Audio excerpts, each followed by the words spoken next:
Thank you.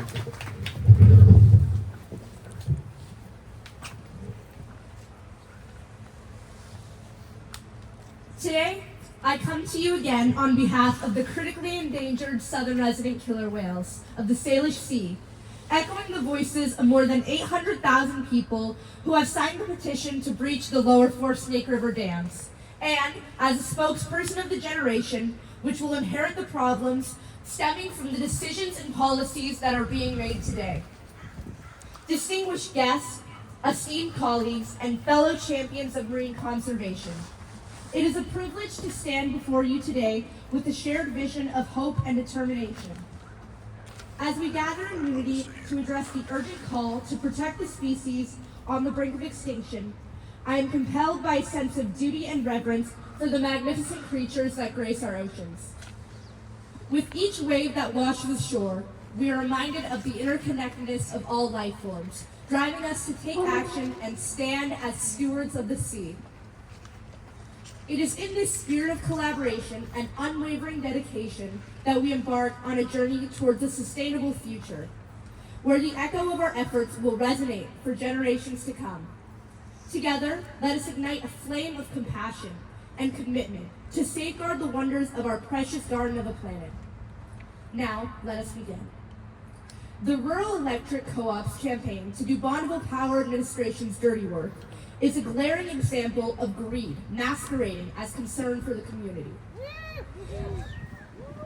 These campaigns are fueled by disinformation, work against the interests of co-op members, keeping rates higher than necessary, and keeping the public in the dark. BPA's own projections have shown that breaching could save up to 15% annually on electricity costs, yet co-ops cry wolf, claiming breaching could raise rates by 50% or more, a blatant falsehood with absolutely zero basis in fact. As we stand here today, the evidence has never been clearer, nor the stakes higher.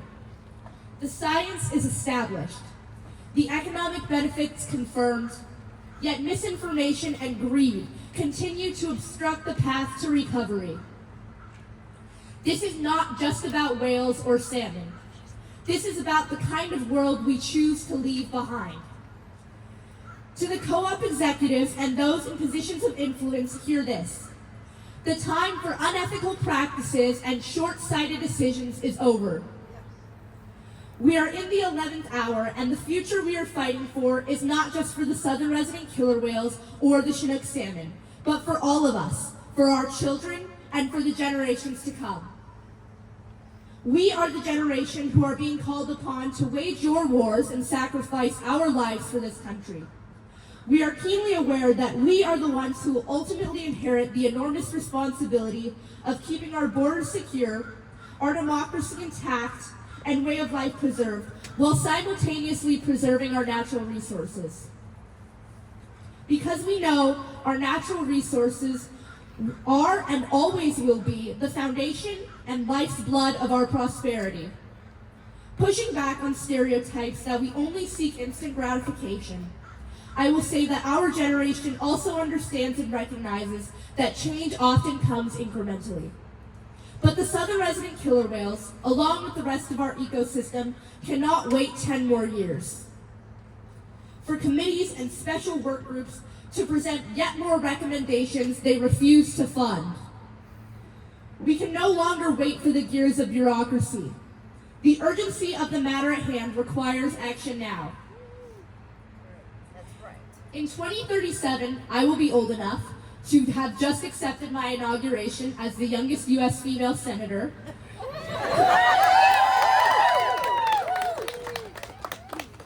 Committed to a clean energy future and the creation of jobs that sustain our state and environment.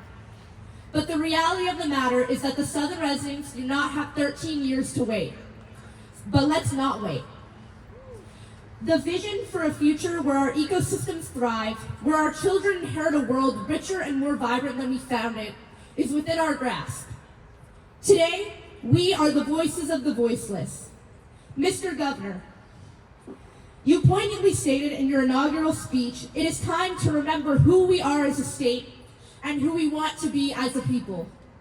Today, Life is long and my purpose is clear, yet the relentless march of time spares no one. And for some of our leaders and elected officials, it might be time to have a little chit-chat with yourself, taking a good hard look in the mirror and asking yourself, what legacy am I leaving behind? Have I given it my all? Have I put my constituents first or yielded to my party? Are we the generation that allowed the relentless march of extinction to claim the very symbols of our national heritage? Or are we the ones who stood up for what is right and who turned the tide in favor of life, justice, and sustainability? As I stand before you on the shoulders of the pioneers who came before me, armed with the knowledge and values they instilled within me, my resolve has never been stronger, my vision never clearer.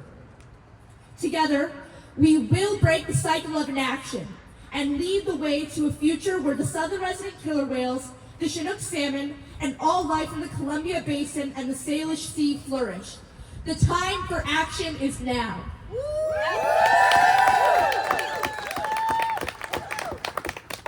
As I bring this address to a close, I would like to again leave you with a quote from Captain Paul Watson. To be responsible for an extinction is to commit blasphemy against the divine. It is the greatest of all possible crimes, more evil than murder, more appalling than genocide, more monstrous than even the apparent unlimited perversities of the human mind. To be responsible for the complete and utter destruction of a unique and sacred life form is arrogance that seethes with evil. For the very opposite of evil is live. It is no accident that these words spell out each other in reverse. Mr. Governor, the evil of extinction and extermination of a noble and majestic species of sentient animals unlike any other in the world is upon you. The entire world is watching. Make us proud.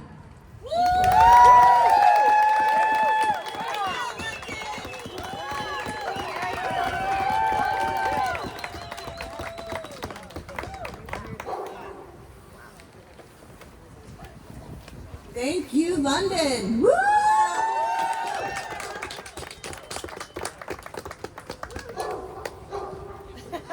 So now it's my honor and privilege to introduce Bill Moyer, Executive Director of the Backbone Campaign, a group that for the last 20 years has provided artful activism, I love it, training and creative action tools, like the inflatables that we see here today across the country. Bill is also co-author of the book Solutionary Rail, and this is a